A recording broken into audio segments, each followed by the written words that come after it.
Umar bin Khattab itu pernah memberikan peringatan kepada kita. Beliau katakan, hasibu anfusakum qabla an tuhasabu.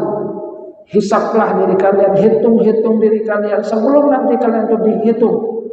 Karena kalau kita menghitung sekarang, maka kita mempunyai kesempatan untuk menambah kalau memang masih kurang. Tapi kalau nanti sudah dihitung di hari kiamat, maka tidak ada kesempatan untuk memperbaikinya. Wazinu amalakum qabla an tuzanu. Timbang amal kalian sebelum nanti ditimbang di hari kiamat. Wa tazayyanu liyaumil 'ardil akbar. Dan hendaklah kalian itu berhias untuk menghadapi satu festival akbar di mana semua manusia itu akan mengalaminya. Kapan festival akbar itu? Kapan perayaan akbar itu? Di mana semua amal manusia itu diperlihatkan? Ya nanti di hari kiamat, hari peragaan yang paling besar. Itu yang kemudian dikatakan oleh Umar bin Khattab. Suruh hitung, kemudian suruh timbang dan bersiap-siap bahwasanya nanti kita akan diperlihatkan semua apa yang kita lakukan pada saat di dunia. Wa anna sa'yahu sawfa yura. Bahwasanya amal perbuatan kita, usaha kita itu akan diperlihatkan. Tsumma yujza'ul jazaa'al awfa. Dan kemudian Allah Subhanahu wa taala mengisyaratkan bahwa apa yang dilakukan oleh manusia itu akan dibalas oleh Allah Subhanahu wa taala. Yang balasannya itu bahkan Allah Subhanahu wa taala katakan dengan al-jaza al-awfa, balasan yang sempurna.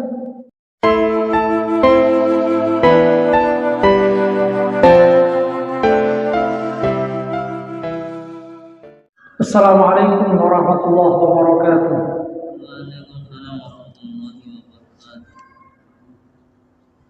Alhamdulillah. Alhamdulillah Rabbil Alamin. Nahmaduhu wa nasta'inuhu wa nastaghfiruh. Wa na'udzu billahi min shururi anfusina wa min sayyiati a'malina. May yahdihillahu fala mudilla lahu wa may yudlil fala hadiya lahu. Ashhadu an la ilaha illallah wahdahu la syarika lahu. وأشهد أن محمدا عبده ورسوله لا نبي بعده اللهم صل على محمد وعلى آل محمد كما صليت على آل إبراهيم وبارك على محمد وعلى آل محمد كما باركت على آل إبراهيم في العالمين إنك حميد مجيد اللهم لا علم إلا ما علمتنا وعلمنا علما ينفعنا وانفعنا بما علمتنا ربنا آتنا من لدنك رحمة وهيئ لنا من أمرنا رشدا رب اشرح لي صدري ويسر لي أمري واحلل عقدة من لساني يفقهوا قولي أما بعد. Hadirin jamaah pengajian rahimakumullah. Alhamdulillah atas karunia Allah Subhanahu wa taala kepada kita semua. Allah Subhanahu wa taala masih memberikan kita karunia sehingga kita bisa melaksanakan sholat maghrib berjamaah. Kita lanjutkan kajian di surah An-Najm. Firman Allah Subhanahu wa taala dimulai dari ayat yang ke-33. A'udzubillahi minasyaitonir rajim. Afara'aital ladzi tawalla wa 'ata qalilan wa akda. A'indahu 'ilmul ghaibi fahuwa yara. Maka tidakkah engkau melihat orang yang berpaling dari Al-Quran dan dia memberikan sedikit dari apa yang dijanjikan lalu menahan sisanya? Apakah dia mempunyai ilmu tentang hal yang gaib sehingga dia bisa melihatnya? Ayat ini menurut Mujahid dan Ibnu Zaid diturunkan berkaitan dengan seorang Quraisy yang bernama Al-Walid bin Mughirah. Al-Walid bin Mughirah itu adalah seorang pembesar Quraisy yang sesungguhnya sangat pandai, bahkan dia adalah orang yang sangat pandai di dalam bidang kesusastraan Arab. Beliau juga adalah orang yang kaya, pemuka dari kaum Quraisy. Ketika pertama kali mendengarkan apa yang dibaca oleh Rasulullah Sallallahu Alaihi Wasallam berupa ayat-ayat Al-Quran, dia itu sangat terpesona. Bahkan dia katakan, wa innaha lahalawah, sungguh manis Al-Quran itu. Karena beliau adalah seorang yang ahli dalam bidang kesusastraan Arab, maka sesungguhnya dia itu juga mengetahui bagaimana keindahan dari bacaan Al-Quran yang dibacakan oleh Rasulullah Sallallahu Alaihi Wasallam. Hatinya sesungguhnya mempunyai keinginan untuk masuk ke dalam agama Islam. Akan tapi ada seorang yang kemudian memprovokasinya. Dia kemudian katakan kepada Al-Walid bin Mughirah, kamu ini akan meninggalkan agama nenek moyang kamu. Iya, kenapa? Sudah, tidak usah. Kamu jangan tinggalkan agama nenek moyang kamu. Saya yang nanti akan nanggung dosa-dosa kamu. Yang penting kamu tidak masuk Islam. Akhirnya Al-Walid bin Mughirah itu setuju. Yang penting kata orang tersebut, beri saya uang itu. Jadi diminta uang dengan jumlah tertentu dan dia orang tersebut menyatakan, kalau kamu memberi saya uang, nanti saya tanggung semua dosa-dosa kamu. Dosa-dosa kamu saya akan tanggung. Akhirnya karena ada provokasi, ada bujuk rayu yang dilakukan oleh setan yang berwujud manusia ini, Al-Walid bin Mughirah yang tadinya ingin masuk Islam tidak jadi, dan dia kemudian memberi dengan sejumlah uang yang diminta. Cuma yang dijanjikan itu banyak, yang diberikan itu hanya sedikit. Yang lainnya kemudian ditahan, tidak diberikan semuanya. Maka ayat ini kemudian menyinggung tentang apa yang dilakukan oleh Al-Walid bin Mughirah. Afara'aital ladzi tawalla, tidaklah engkau melihat orang yang berpaling dari Al-Quran, berpaling dari kebenaran. Sesungguhnya awalnya dia ingin masuk ke dalam agama Islam. Dia menyaksikan sendiri bacaan yang dibaca oleh Rasulullah Sallallahu Alaihi Wasallam, bahkan mengakui bahwa apa yang dibaca oleh Rasulullah Sallallahu Alaihi Wasallam itu sesuatu yang sangat indah. Bahkan dia katakan, wa innaha lahalawah, sangat manis. Karena beliau adalah juga seorang ahli dalam bidang sastra Arab. Akan tetapi karena bujuk rayu dari setan berwujud manusia, dia mengurungkan niatnya. Ya, yang namanya setan pasti akan memberikan upaya yang sungguh-sungguh supaya manusia itu tidak masuk ke dalam kebenaran. Wa'ataqalila wa'akda. Jadi dia memberikan apa yang dijanjikan, akan tapi tidak memberikan semuanya. Ya, kalau misalnya dia janji 10 juta, ya dan dia sudah 5 juta diberi, sapolona 5 jutanya dia tahan, yang menunjukkan juga adanya kebakhilan. Maka kemudian Allah Subhanahu wa taala menyatakan, na'indahu ilmul ghaibi fa huwa yarah. Apakah dia itu mempunyai ilmu tentang hal yang gaib, dan dia kemudian melihatnya, tahu bahwasanya dosa itu bisa ditanggung oleh orang lain, bisa dipikul oleh orang lain. Karena dalam perjanjiannya dengan orang tadi, dia akan katakan, saya yang akan menanggung dosa kamu, yang penting kamu berikan uang kepada saya. Apakah dia itu mengetahui bahwa nanti memang manusia itu bisa memikul dosa dari orang lain?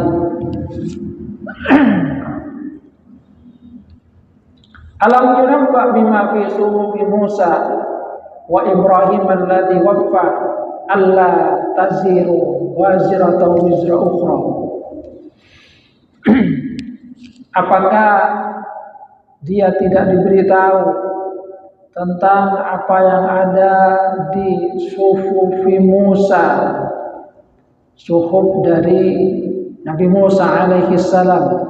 Demikian juga wa Ibrahim alladzi waffa, dan juga Ibrahim yang waffa, yang memenuhi semua apa yang diberikan oleh Allah Subhanahu wa taala kepada beliau berupa ujian.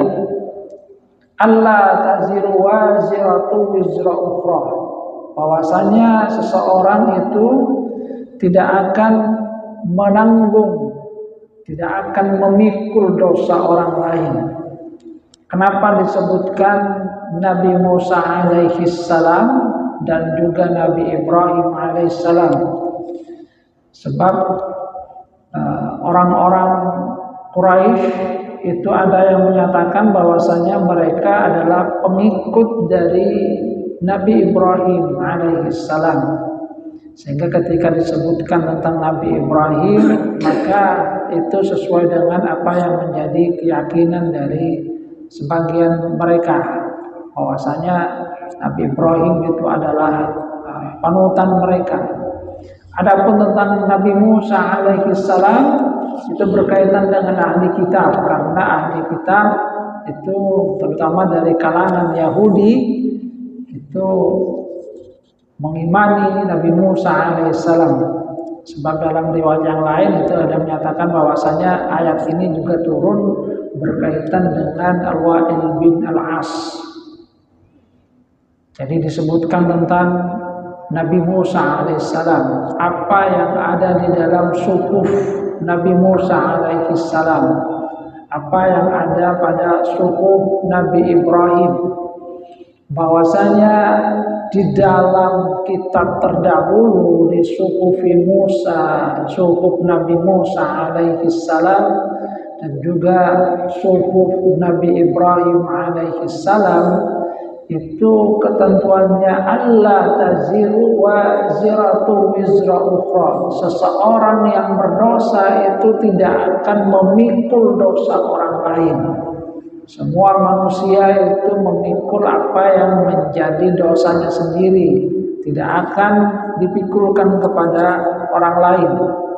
Bahkan di dalam Al-Quran Allah Subhanahu wa ta'ala itu juga menyatakan wa in tad'u muthqalatun ila himliha la yuhmal minhu syai'un walau kana dza qurba.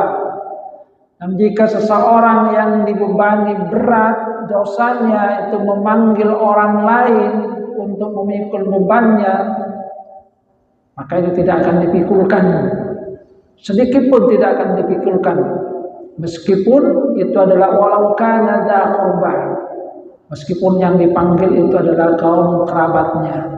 Semua orang itu akan menanggung apa yang dia lakukan sendiri. Hadirin jamaah rahimakumullah,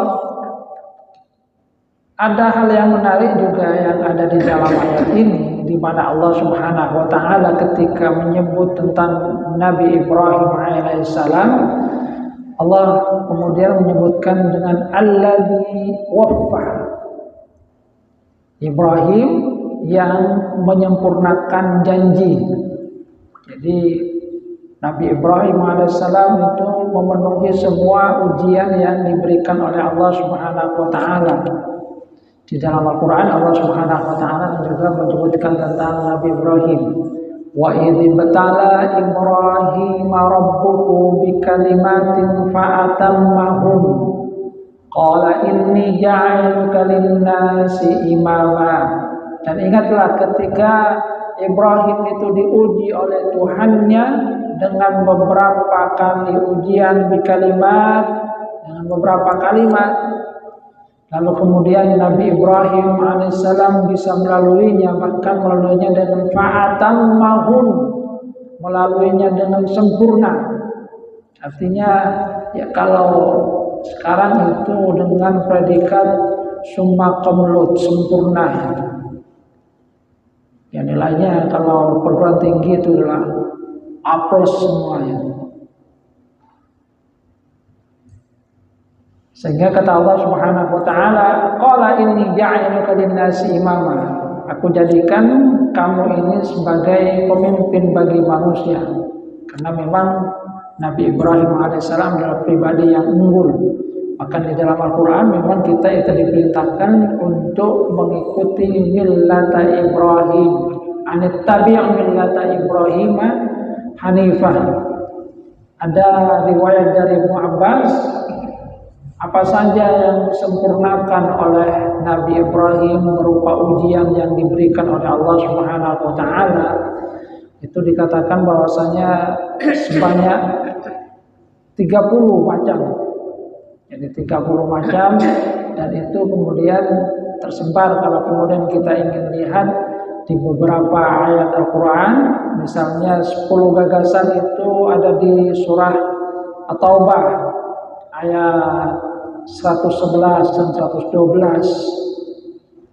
dan kemudian juga di ayat-ayat yang lainnya di surat Al-Ahzab ayat 35, di surat Al-Mu'minun ayat kedua sampai dengan ayat 9, yang menggambarkan tentang sifat-sifat yang mulia yang memang Allah Subhanahu wa taala ajarkan kepada kita, yang semuanya kata Ibnu Abbas memang merupakan kalimat ujian yang diberikan oleh Allah Subhanahu wa taala kepada Nabiullah Ibrahim alaihi salam, dan Nabiullah Ibrahim alaihi salam bisa melewatinya semua dengan sangat baik.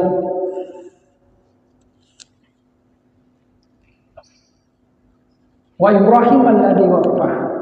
Jadi penekanannya adalah kalau memang mereka itu menyatakan sebagai pengikut Nabi Ibrahim alaihissalam yang telah menyelesaikan ujian dari Allah Subhanahu wa taala dengan sempurna, kalau mereka juga mengatakan adalah pengikut Nabi Musa alaihissalam, maka di dalam sufuf Nabi Musa, di dalam sufuf Nabi Ibrahim alaihissalam itu tertera ketentuannya Allah taziru waziratu wizra ukhra, bahwa semua manusia itu menanggung apa yang menjadi dosanya sendiri. Tidak ada orang yang memikul dosa kemudian dia memikul dosa orang lain. Semua ditanggung sendiri, tidak bisa kemudian dipikulkan kepada orang lain. Ya enak kalau bisa dipikulkan. Dia yang berbuat dosa banyak, setelah itu kamu saja nanti saya bayar ya.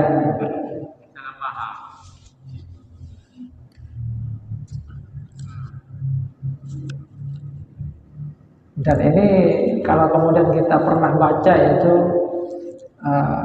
dalam riwayat, bukan riwayat, sejarah di masa lalu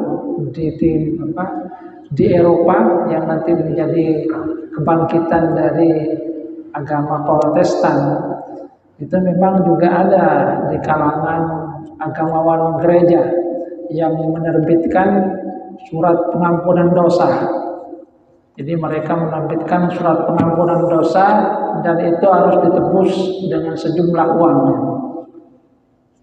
Surat pengampunan dosa, yang membeli ini nanti dosanya dihapus. Nah, senyaman nanti sesoki. Orang kaya nanti yang enak itu kan kalau kemudian ada surat penebusan dosa. Berapa misalnya? 1 juta. Oh, berlomba-lomba. Kau itu sepamunya, setelah itu beri surat pengampunan dosa. Tapi tidak ada di dalam agama kita. Dalam agama kita semua itu harus ditebus dengan istighfar kepada Allah Subhanahu wa taala, dengan taubatan nasuha. Jadi seorang itu tidak akan memikul dosa orang lain. Semua orang yang mengerjakan dosa karena kekafirannya, karena kemaksiatannya, maka dia sendiri yang nanti akan memikul dosanya. Dia sendiri nanti yang akan mempertanggungjawabkannya di hadapan Allah Subhanahu wa taala. Demikian juga dengan perbuatan baik. Wa allaisa lil insani illa ma sa'a. Bahwasanya manusia itu tidak akan memperoleh pahala kecuali dari apa yang dia kerjakan. Jadi dosa tidak bisa dipikulkan kepada orang lain pahala itu juga dia mendapatkan sesuai dengan apa yang dia usahakan. Artinya kalau seorang itu ingin untuk mendapatkan pahala, maka hendaklah dia berbuat baik di dalam kehidupan dunia ini. Sehingga dengan demikian maka dia akan mendapatkan keridhaan dari Allah Subhanahu wa taala. Nah, dari ayat ini kemudian ada perbedaan pandangan kemudian dari para ulama itu. Misalnya dari madhab dari Imam Syafi'i dan juga Imam Malik, maka yang namanya hadiah pahala itu adalah sesuatu yang tidak diterima. Karena di dalam ayat ini kemudian disyaratkan wa allaisa lil insani illa ma sa'a, bahwasanya manusia itu tidak akan memperoleh kecuali dari apa yang dia usahakan. Manusia melakukannya maka dia akan mendapatkan pahalanya. Sama dengan dosa, kalau dia berdosa maka dia yang menanggungnya. Jangan kemudian dipikulkan kepada orang lain.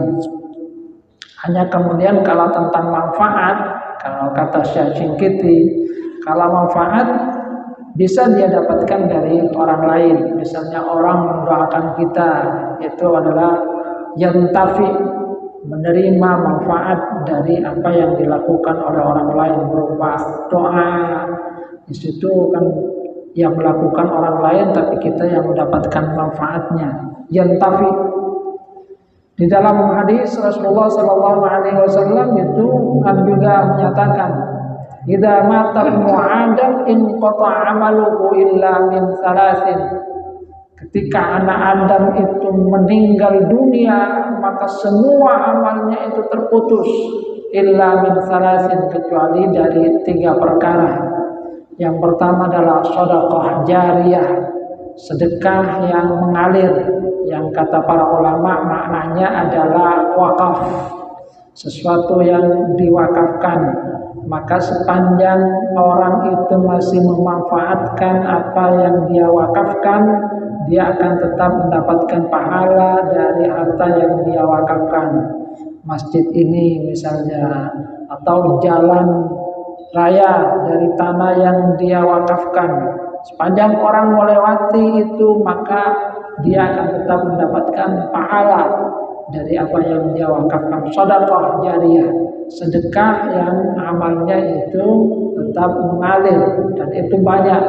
Dalam hadis Rasulullah misalnya memberikan contoh yang lain tentang air sumur yang tetap diambil airnya oleh orang banyak, maka dia juga akan mendapatkan pahala dari apa yang dia wakafkan berupa sumur dan lain-lainnya.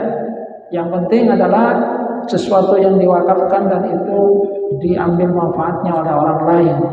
Kemudian yang kedua adalah ilmu yuntafa'u bih, ilmu yang diambil manfaatnya. Ilmu apa saja,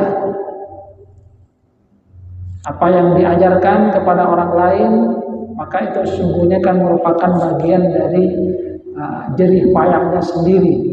Sebab misalnya dalam hadis Rasulullah SAW itu menyatakan, man da'a ila hudan, siapa yang mengajak kepada satu petunjuk, kana lahu minal ajri, maka dia akan mendapatkan bagian dari pahala mislu ujuri man tabi'ahu, seperti halnya pahala dari orang yang mengikutinya, la yang kusu zalika min ujurihim, dan itu tidak akan mengurangi dari pahala orang yang mengikutinya syai'an, sedikit pun. Jadi seorang yang mengajak kepada kebaikan, maka dia akan mendapatkan pahala, bagian dari pahala sebagaimana orang yang melakukannya, dan itu tidak akan mengurangi pahala dari orang yang melakukannya. Ilmu yuntafa'u bihi ini bagian dari da'a ila khairin, apa yang kemudian diwariskan secara turun-temurun misalnya, dan itu diambil manfaatnya oleh orang lain, maka sepanjang ilmu itu tetap dimanfaatkan, dia akan mendapatkan pahala. Maka kita akan bayangkan misalnya para ulama terdahulu yang menulis karya-karya dan sampai sekarang buku mereka itu karya mereka dibaca, diamalkan, maka mereka akan tetap mendapatkan bagian dari pahala dari orang yang membacanya, dari orang yang mengamalkan dari apa yang mereka tulis. Kemudian yang ketiga, walad salih. Walad salih yad'ulah, anak saleh yang senantiasa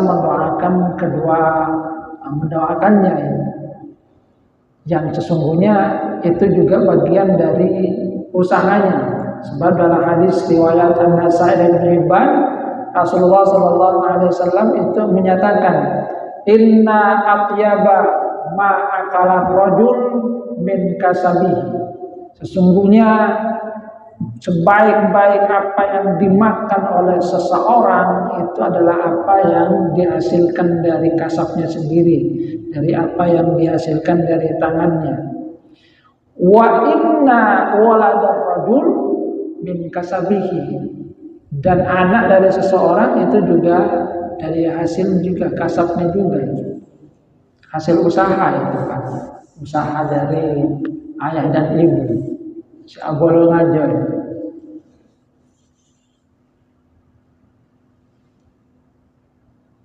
Jadi artinya sungguhnya apa yang dikatakan oleh Rasulullah SAW dari pahala yang terus mengalir ketika seorang itu sudah meninggal dunia, itu juga adalah bagian dari amal yang dia lakukan. Jadi ini amalihi, ya waqaf, ya ilmu yang bermanfaat, anak soleh yang senantiasa mendoakan kedua orang tuanya. Karena memang anak soleh itu kan juga tidak ujuk-ujuk langsung jadi bim salabim, jadi anak soleh. Itu kan mulai dari awal dididik, apalagi di saat kecil itu kan merupakan bagian dari perjuangan. Sehingga doanya itu kan di dalam Al-Quran, dalam hadis itu kan juga Rabbi firli walidayya warhamhuma kama rabbayani shaghira. Rabbi firli, ya Allah ampunilah saya, walidayya, dan kedua orang tua saya, warhamhuma, sayangi keduanya, kama rabbayani shaghira, sebagaimana keduanya itu menyayangi saya saat kecil, shaghir. Sebab kalau sudah besar, dewasa itu kan lebih mudah. Yang sulit, yang sukar itu memang saat kecil, saat dia masih belum berdaya untuk memenuhi kebutuhan dirinya, saat masih bayi, masih kecil. Itu kan perjuangan yang dilalui oleh ayah dan ibu sangatlah besar. Kalau sudah dewasa, tinggal akan mengawasi dari jauh. Wa alla yasalil insani illa ma sa'a wa anna sa'yahu sawfa yura. Dan kemudian Allah Subhanahu wa taala katakan bahwa apa yang diusahakan oleh manusia, apa yang dilakukan oleh manusia, sawfa yura, nanti akan diperlihatkan kepada manusia. Makanya Umar bin Khattab itu pernah memberikan peringatan kepada kita. Apa yang diberikan peringatan oleh Umar bin Khattab? Beliau katakan, hasibu anfusakum qabla an tuhasabu. Hisablah diri kalian, hitung diri kalian sebelum nanti kalian itu dihitung. Karena kalau kita menghitung sekarang, maka kita mempunyai kesempatan untuk menambah kalau memang masih kurang. Tapi kalau nanti sudah dihitung di hari kiamat, maka tidak ada kesempatan untuk memperbaikinya. Wazinu amalakum qabla an tuzanu, timbang amal kalian sebelum nanti ditimbang di hari kiamat. Kemudian beliau katakan, wa tazayyanu liyaumil ardil akbar, dan hendaklah kalian itu berhias untuk menghadapi satu festival akbar, di mana semua manusia itu akan mengalaminya. Kapan festival akbar itu? Kapan perayaan akbar itu? di mana semua amal manusia itu diperlihatkan ya nanti di hari kiamat. Yaumul yaumil ardil akbar, hari peragaan yang paling besar. Itu yang kemudian dikatakan oleh Umar bin Khattab, suruh hitung, kemudian suruh timbang dan bersiap-siap bahwasanya nanti kita akan diperlihatkan semua apa yang kita lakukan pada saat di dunia. Wa anna sa'yahu sawfa yura, bahwasanya amal perbuatan kita, usaha kita itu akan diperlihatkan. Tsumma yujza'ul jazaa'al awfa, dan kemudian Allah Subhanahu wa taala mengisyaratkan bahwa apa yang dilakukan oleh manusia itu akan dibalas oleh Allah Subhanahu wa taala. Yang balasannya itu bahkan Allah Subhanahu wa taala katakan dengan al-jaza al-awfa, balasan yang sempurna. Allah Subhanahu wa taala itu sesungguhnya amat sangat baik kepada hambanya. Di dalam Al-Quran itu dikatakan wa kana Allahu syakiran alim. Allah itu bahkan dikatakan syakiran, mensyukuri, berterima kasih terhadap amal dari kita. Yang kata Ibnu Katsir maknanya adalah membalas perbuatan sedikit itu dengan balasan yang banyak. Itu adalah karunia yang sesungguhnya sangat besar yang diberikan oleh Allah Subhanahu wa taala kepada manusia. Coba bayangkan, manusia itu kalau mau merenungkan, dia itu melakukannya sedikit akan tapi Allah Subhanahu wa taala membalasnya banyak. 1 dibalas 10. Itu kan merupakan karunia yang besar dari Allah Subhanahu wa taala.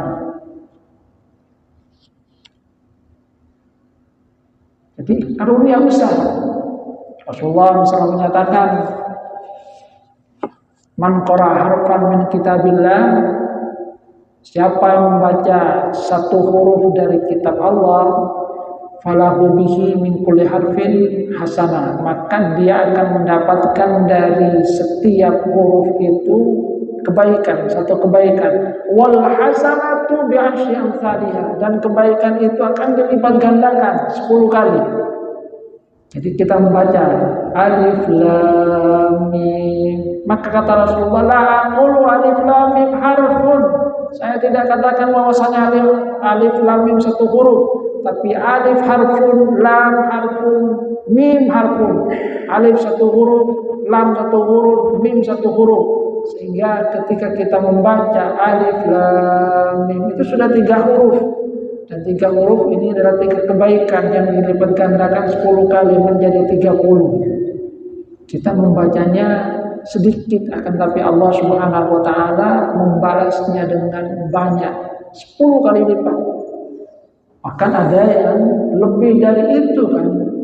Di dalam Al-Quran kita akan mendapatkannya bisa sampai 700 kali lipat. Misalnya tentang pahala sedekah, infak fisabilillah.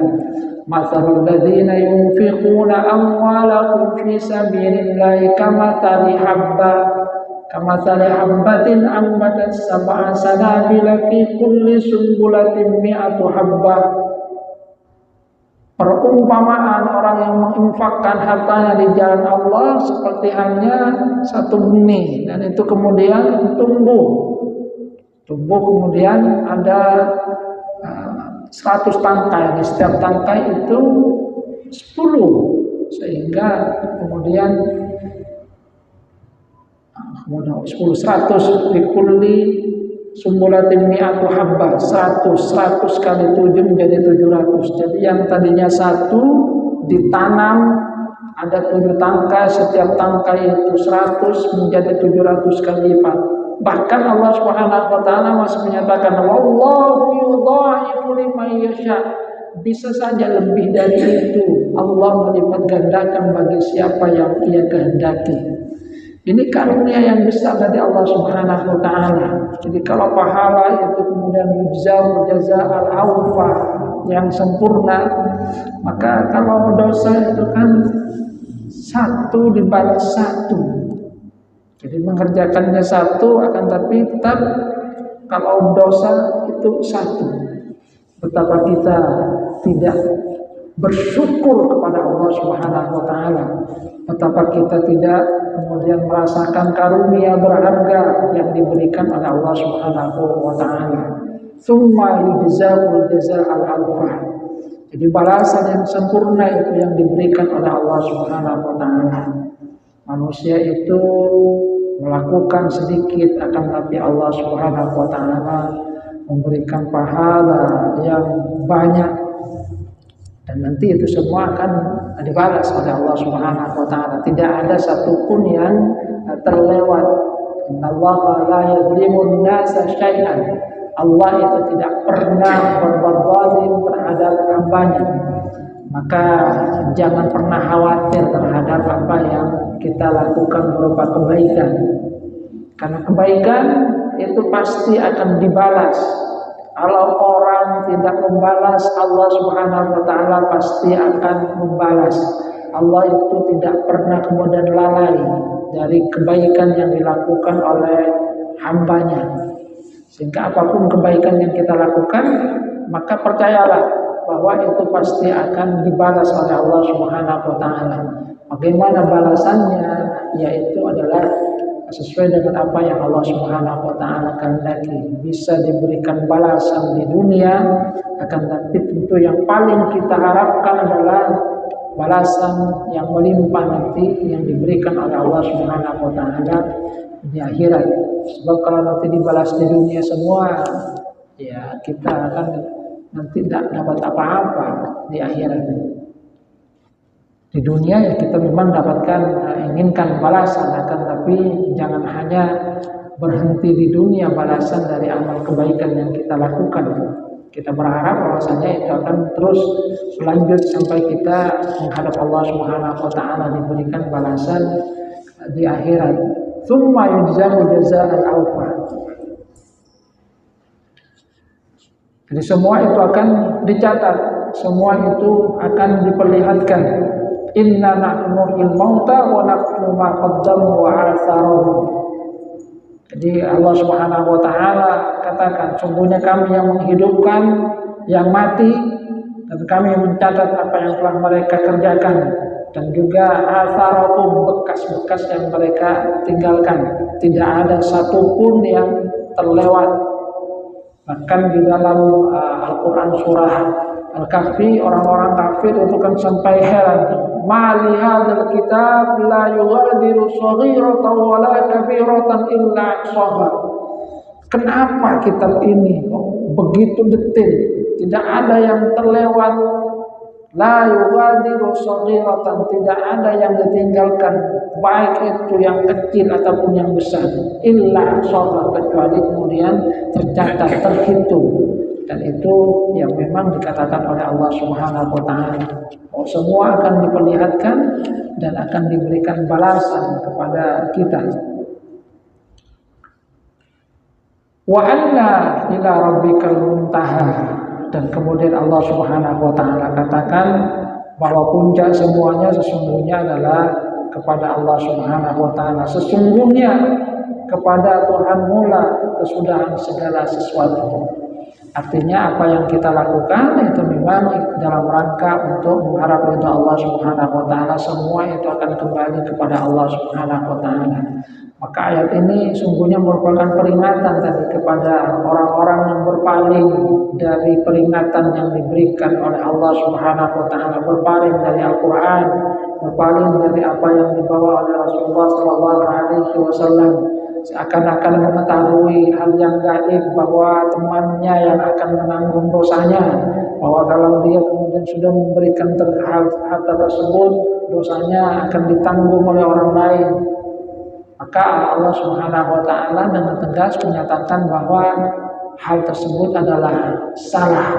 Allah menegaskan bahwa di dalam kitab terdahulu dari nabi yang mereka katakan mereka adalah panutannya, seperti halnya Nabi Musa alaihissalam, Nabi Ibrahim alaihissalam itu sudah diisyaratkan Allah taziru waziratu wizra ukhra.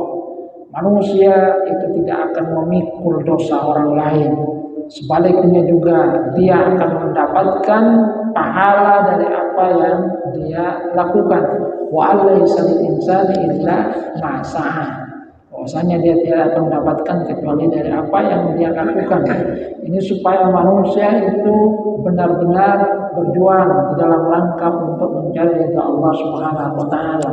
Karena apa yang dia lakukan nanti akan diperlihatkan oleh Allah Subhanahu wa taala, dipertanggungjawabkan dan akan diberikan balasan. Faman ya'mal mithqala dzarratin khairan yarah wa man ya'mal mithqala dzarratin syarran yarah. Kalau dia berbuat baik maka dia akan melihatnya dan nanti akan diberikan balasan kebaikan. Kalau berbuat buruk dia juga pasti akan melihatnya dan dia akan diberikan balasan dari keburukan ini. Dan karunia dari Allah Subhanahu wa taala yang sangat berharga, bahwa Allah Subhanahu wa taala sungguhnya adalah zat yang Maha Rahman, Maha Rahim. Allah memberikan balasan yang banyak bagi kebaikan yang dilakukan oleh manusia, mulai dari 10 kali sampai 700 kali lipat, bahkan mungkin lebih dari itu. Sementara kalau keburukan Allah Subhanahu wa taala itu hanya membalas sesuai dengan apa yang dilakukannya. Artinya kalau mau hitung-hitungan pahala, manusia itu dengan karunia yang diberikan oleh Allah Subhanahu wa taala sesungguhnya akan lebih banyak pahalanya. Kenapa demikian? Karena kalau kebaikan kan dilipat gandakan 10 kali. Dia melakukan dalam sehari misalnya 10 kebaikan, maka itu akan menjadi minimal 100, bahkan mungkin lebih. Kalau sampai di 700 kali lipat itu kan 10 kali 700 sudah 7.000. Sementara apa yang dia lakukan keburukannya juga 10 misalnya, itu kan hanya 10. Jadi kalau mau hitung-hitungan ini 700 atau mungkin sampai 7.000, ini 10, masih lebih banyak pahala yang dia lakukan, karunia berharga yang diberikan oleh Allah Subhanahu wa taala. Cuma kadang-kadang manusia lupa melakukan kebaikan dan lebih banyak melakukan keburukan. Inilah yang menjadi persoalan. Hadirin jemaah rahmatullah, mudah-mudahan ayat-ayat ini menggugah kita tentang kesadaran pertama betapa Rahman Rahimnya Allah Subhanahu wa taala. Bagaimana Allah membalas, berterima kasih, syakiran di sini terhadap usaha manusia, kebaikan dibalas berlipat ganda, sementara keburukan itu sama. Kemudian yang kedua, bahwa tidak ada satupun dari apa yang dilakukan oleh manusia itu yang akan terlewat. Allah pasti akan membalasnya. Sebagaimana juga dosa itu juga akan dibalas. Dan tidak ada yang namanya pelimpahan dosa. Manusia menanggung apa yang dia lakukan berupa keburukan, dan dia juga akan mendapatkan pahala dari apa yang dia lakukan. Sehingga dengan demikian maka manusia diharapkan istibaqul khairat, berlomba-lomba dalam kebaikan dalam kehidupannya di dalam rangka untuk meraih ridha Allah Subhanahu wa taala. Karena sudah isya, maka kita cukupkan. Mudah-mudahan bermanfaat. Kurang lebihnya mohon maaf. Wabillahi taufiq wal hidayah. Wassalamualaikum warahmatullahi wabarakatuh.